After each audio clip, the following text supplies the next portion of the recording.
선한 사마리아 사람과 강도 만난 이웃. 성경을 많이 읽거나 또 설교 말씀을 즐겨 들으신 분들은 여러 곳에서 여러 기회에, 많은 기회에 걸쳐 들으신 말씀입니다. 누가복음 10장 25절부터 37절에 기록되어 있습니다. 강도 만난 자, 그의 참된 이웃, 선한 사마리아 사람. 예수님은 율법교사, 율법학자죠. 서기관들이라고 또 다른 말로 이해할 수 있습니다. 율법에 능통한 사람들, 율법을 가리키는 사람들이죠. 그러니까 얼마나 그들의 사고가 율법적이었겠습니까? 율법을 안 지키면 다 죄인으로 취급했던 사람들이죠. 주로 바리새파 사람들입니다. 율법교사가 예수님께 질문했을 때 그것을 설명하는 과정에서 비유로 들었던 강도 만난 자의 이웃, 그리고 선한 사마리아 사람의 이야기입니다. 누가복음 10장 25절에 보면 이 율법교사가 일어났다는 거죠. 이렇게 앉아서 이야기 듣다가 일어나서 질문을 하는 것 같습니다. 시험한다고 기록되어 있습니다. 예수를 시험하여. 누가는 그걸 정확하게 기록하고 있습니다. 의도적으로 테스트를 했다는 거죠. 영생에 대해서 묻습니다. 뭘 해야 영생합니까? 예수님이 반문하십니다. 너 율법학자잖아. 잘 알잖아. 율법에 뭐라고 기록되어 있는지. 그리고 어떻게 읽고 있는지, 어떻게 생각하고 있는지를 묻습니다. 그러니까 그 율법교사, 그 사람, 율법학자는 정확하게 율법과 선지자의 강령이라고 그러죠. 하나님 사랑과 이웃 사랑에 대해서 답을 합니다. 요 부분은 예수님께서 율법 그리고 선지자의 가르침 중에 어떤 게 제일 큰 계명입니까 했을 때 첫째는 하나님 사랑이고 둘째는 이웃 사랑이다라고 일러주신 말씀이 마태복음에도 기록이 돼 있습니다. 그러니까 예수님께서 그 답을 들으신 다음에 네 대답이 옳다. 그러면 그대로 해라. 그 율법대로 행해라 그러는 거죠. 율법학자니까요. 여기서 우리는 예수님은 복음을 지금 선포하시는 분이고 율법학자는 율법을 고수하는 사람이죠. 율법과 복음이 지금 충돌하고 있는 겁니다. 서로 세계가 다르죠. 그래서 그것을 일러주는 겁니다. 예수님이. 그러니까 그렇게 하면 살 거 아니냐. 율법대로 하면 산다고 기록되어 있지 않느냐. 그런 말씀이죠. 그런데 사실은 율법대로 행한다고 살 육체가 있습니까? 없죠. 그것을 우리는 이제 압니다. 이 신약 성경을 통해서. 율법은 어떤 겁니까? 그림자, 실체인 예수님이 오셔야 율법의 속량에서 벗어나죠. 율법으로는 살 육체가 없다는 것이 성경의 증거입니다. 율법을 지켜서 사람이 구원받은 사례는 없습니다. 오직 율법의 완성자, 인자로 오신 예수님만 하나님께로 올라가셨습니다. 그런데 이제 그 말을 들은 율법학자, 율법교사가 자기를 옳게 보이려고 또 질문을 하죠. 옳게 보이려고 했다는 그 말이 굉장히 시사하는 바가 큽니다. 이것을 누가가 나중에 기록한 걸 텐데 그 당시에는 따라다니지 않았으니까요. 누가라는 분은 잘 아시겠지만 사도 바울의 그 전도 여행의 동역자입니다. 그리고 로마까지 따라가서 적어도 사도 바울이 순교할 때까지 그 자리를 지키지 않았나. 성경은 그렇게 증거합니다. 그런데 나중에 기록한 걸 이렇게 우리가 확인하면 자기를 옳게 보이려고 여짜오되 내 이웃이 누굽니까? 라고 질문하죠. 옳게 보이려고. 어떻게 보면 이것도 시험이 테스트하는 것도 포함되어 있죠. 옳게 보이려고 했다는 걸 어떻게 이해해야 할지 어쨌든 교만하다.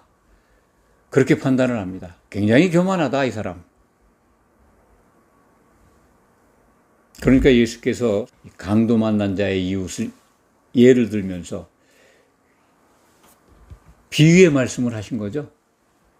어떤 사람이 강도를 만납니다. 그런데 방향이 어떻게 되어 있느냐면 예루살렘에서 여리고로 내려가고 있습니다. 예루살렘에서 여리고는 도성 밖으로 나가는 거죠. 그런데 강도를 만나서 참 다 뺏기고 이제 거반 죽게 되었다는 얘기지. 죽게 된 상태가 시체입니다. 거의 반시체라는 표현이에요. 이거 살 소망이 없는 거죠. 얼마나 맞았으면 가진 게 많았던 것 같아요. 그리고 안 뺏기려고 잡고 있었는지도 그렇게까지 때릴 필요는 없는데 물건만 뺏으려고 했으면 어쨌든 사람을 죽을 정도로 두드려 팬 것 같습니다. 폭력이죠. 테러를 당한 겁니다. 그런데 31절에 보면 제사장이 그 길로 내려가다가 돼 있죠. 내려가다가. 그리고 예루살렘에서 여리고로 내려가는 겁니다. 어떻게 보면 제사장은 퇴근길로 이해합니다. 그리고 레위인도 그곳에 이르렀다. 이분도 마찬가지로 퇴근길이었을 겁니다. 레위인도 직장이 성전입니다. 성전에서 일을 보는 거니까. 레위인이라고 표현한 거 보면 퇴근길인 것 같습니다. 그러니까 그 다음날도 그들은 출근해서 일을 해야죠. 그것을 꼭 기억해야 합니다. 왜냐하면 제사장은요, 시체를 못 만져요. 만지면 일을 못 합니다. 부정해요. 대제사장은 자기 친족들이 죽어도 못 만져요. 제사장은 근데 이제 자기 친족은 만질 수 있게 되어 있습니다. 레위기 21장에 기록되어 있는 걸로 제 기억을 하는데요. 어쨌든 시체를 만지는 건 굉장히 부정합니다. 그런데 지나가면서 보니까 거의 다 죽은 거거든요. 반시체 같거든요. 만약에 도와주려고 만졌다가 죽으면 부정하니까 이들은 율법하에 있는 제사장이나 레위인은 만질 수가 없어요. 도와줄 수가 없습니다. 강도 만난 자의 이웃이 될 수가 없습니다. 그런데 33절부터 이제 반전이 일어납니다. 상황이 어떤 한 사마리아 사람이죠. 복수는 아닌 것 같습니다. 여행하는 중 거기에 이르러 그를 보고 불쌍히 여겼다. 불쌍히 여긴 겁니다. 죽어가는 사람을. 그리고 그에게 가까이 가서 가진 것, 그 당시엔 상처에 바르는 것 최고의 약이 기름이죠. 그리고 포도주 발라서 붓고 싸매줘 상처난 걸 싸매주고 짐승에 태워서 주막으로 데리고 갑니다. 여기서 설명되어 있는 상황. 강도 만났다. 그리고 시체를 만지지 않고 지나간 사람들이 있었고 한 사마리아 사람, 어떤 사마리아 사람은 이방인이죠. 이것이 반전입니다. 율법화에 있는 사람들이 지나가고 율법에 저촉을 안 맞는 그거에선 자유로운 이방인 사마리아 사람은 그를 만지고 돌보고 상처를 치료해주고 또 주막까지 데려다 맡깁니다. 그리고 맡기면 그 주막 주인에게 부탁을 하냐면 더 치료해주라. 여기서 보호해주라. 2데나리온까지 줍니다. 그리고 내가 다시 올 텐데 모자라면 나한테 그때 청구해라. 내가 갚을게. 그럽니다. 이런 사람이 있을까요? 이 시대에? 요즘은 워낙 시스템이 바뀌어서 환경이 바뀌어서 누군가가 테러를 당해서 거의 죽을 지경에 이런 걸 누가 본다면 휴대폰 가졌으니까 119 부르겠죠. 그 정도만 해도 테러 당한 사람, 폭행당한 사람의 이웃이 될 수 있는 거죠. 가서 인공호흡도 시키고 그러는 제도도 있습니다. 적어도 율법에서 벗어난 사람들은 누구나 다 사람이 죽어가면 달려가서 다 인공호흡 시키고 119 부르고 그러잖아요. 근데 그 당시 율법하에 있는 사람들은 그러한 시스템이 있었다 하더라도 못하는 겁니다. 그게 차이입니다. 여기서 우리는 강도 만난 자, 그리고 선한 사마리아 사람, 그리고 주막 주인을 이 시대에 한번 우리 믿음의 환경 속에 대입을 해봐야 합니다. 그래야 은혜가 됩니다. 이것을 왜 예수님께서 지금 율법교사, 율법학자, 율법화에 있는 사람들에게 말씀하고 있는가를 그 의도를 알아야 합니다. 신약 성경을 대할 때 예수님의 1차 청중은 사도들이라고 말씀드렸습니다. 지금 예수님은 율법 교사와 대화하고 있지만 사실은 사도들에게 메시지를 주고 있는 거죠. 사도들이 알아야 될 부분입니다, 이거. 그래서 예수님은 강도 만난 자의 참된 이웃을 설명하는데 예수님의 메시지 속에 담겨 있는 깊은 뜻을 발견할 수가 있습니다. 우리는 이 시대의 사마리아 사람을 예수 그리스도로 밖에는 볼 수가 없습니다. 그게 마땅합니다. 예수님 아니면 이 일을 할 수가 없습니다. 왜냐하면 율법화에서 시체를 만지면 안 되는데 과감히 만지고 돌보고 더군다나 기름 바르고 포도주 바르고 싸매고 주막으로 데려가서 또 치료비 주막에 이제 머무는 비용도 있어야 될 거고 먹여야 될 거고 뭐 치료돼야 될 거고 2데나리온을 줍니다. 그리고 다시 올 때 내가 더든 거 갚겠다고 약속하는데 이 다시 온다는 약속을 하는 사마리아인, 이건 틀림없는 우리를 향해 주신 메시지 속에서의 예수님 자신입니다. 그러니까 강도 만난 자의 이웃은 예수님밖에는 정말 참된 이웃으로 존재하지 못한다는 걸 알 수 있게 합니다. 이것에 동의한다면 그러면 강도 만난 자는 누굴까요? 세상의 좋은 것들에, 그리고 참 세상을 지배하는 사탄과 그 졸개들에게, 그들에게 쓰임받은 사람들에게 폭행당해서 거반 죽을 지경이 된, 세상에서는 완전히 테러당한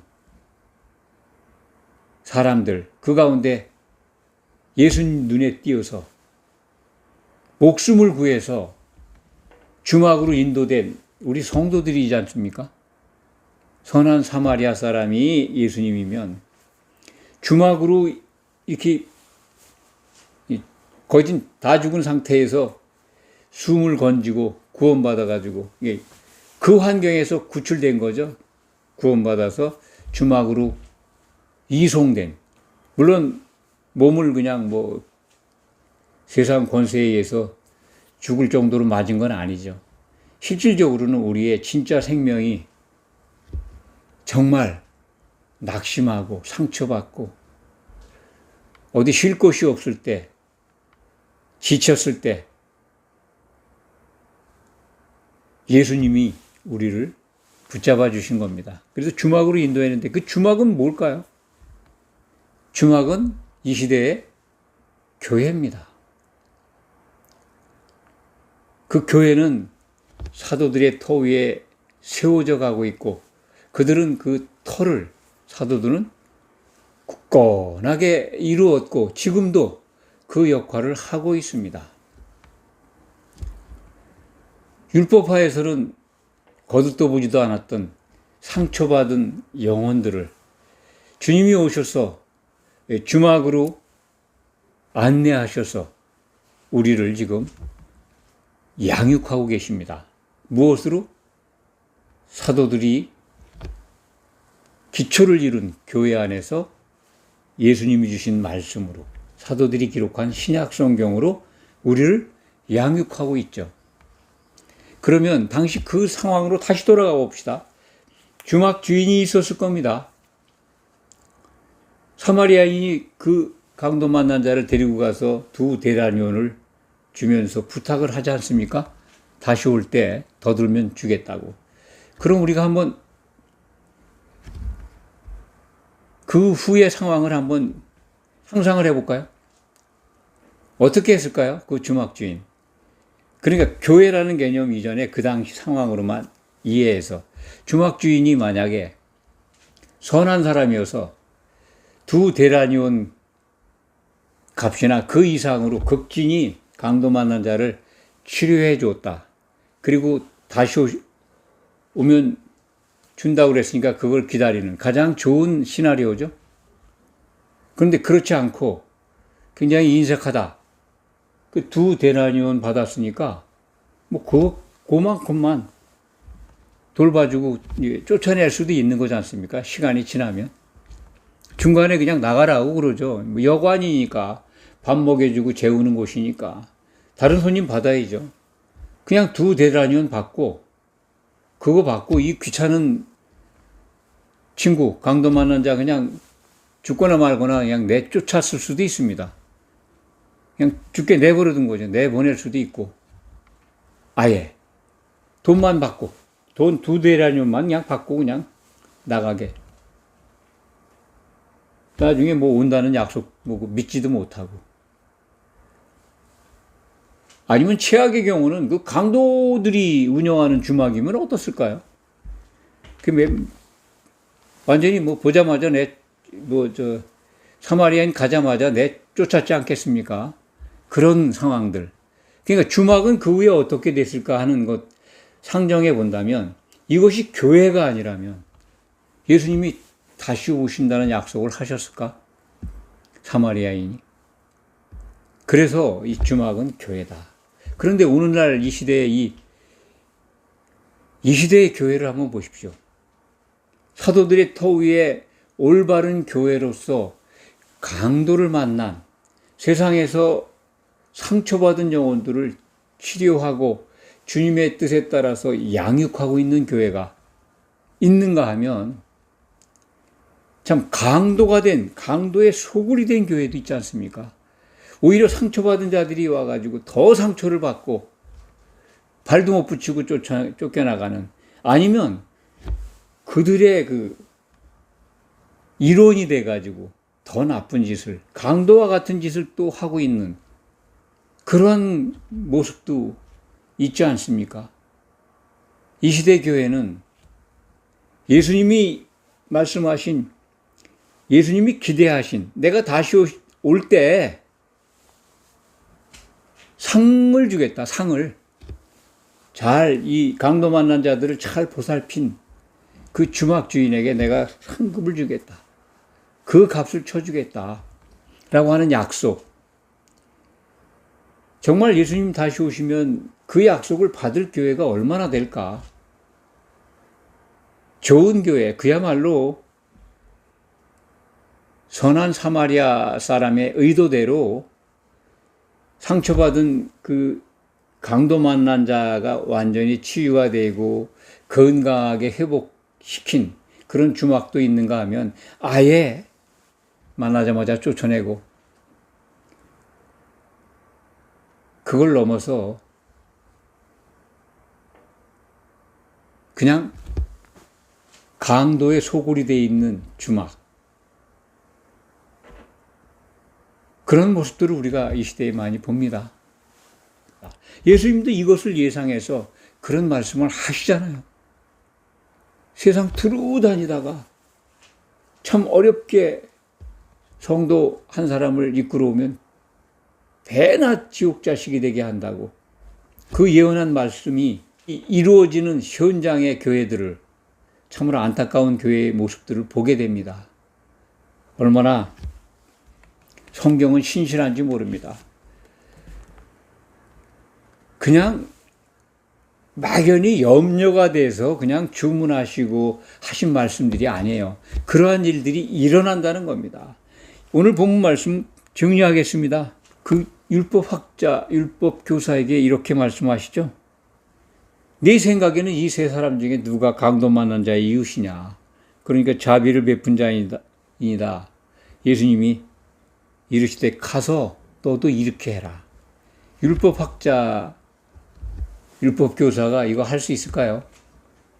율법에서 벗어나지 못한 상태에서. 그러니까 말씀은 머릿속으로 압니다. 그 이웃이 자비를 베푼 사람이라는 것도 압니다. 시체 못 만지죠. 결국은 복음으로 들어오지 않으면 안 된다는 겁니다. 우리는 참 복을 받은 기독인들입니다.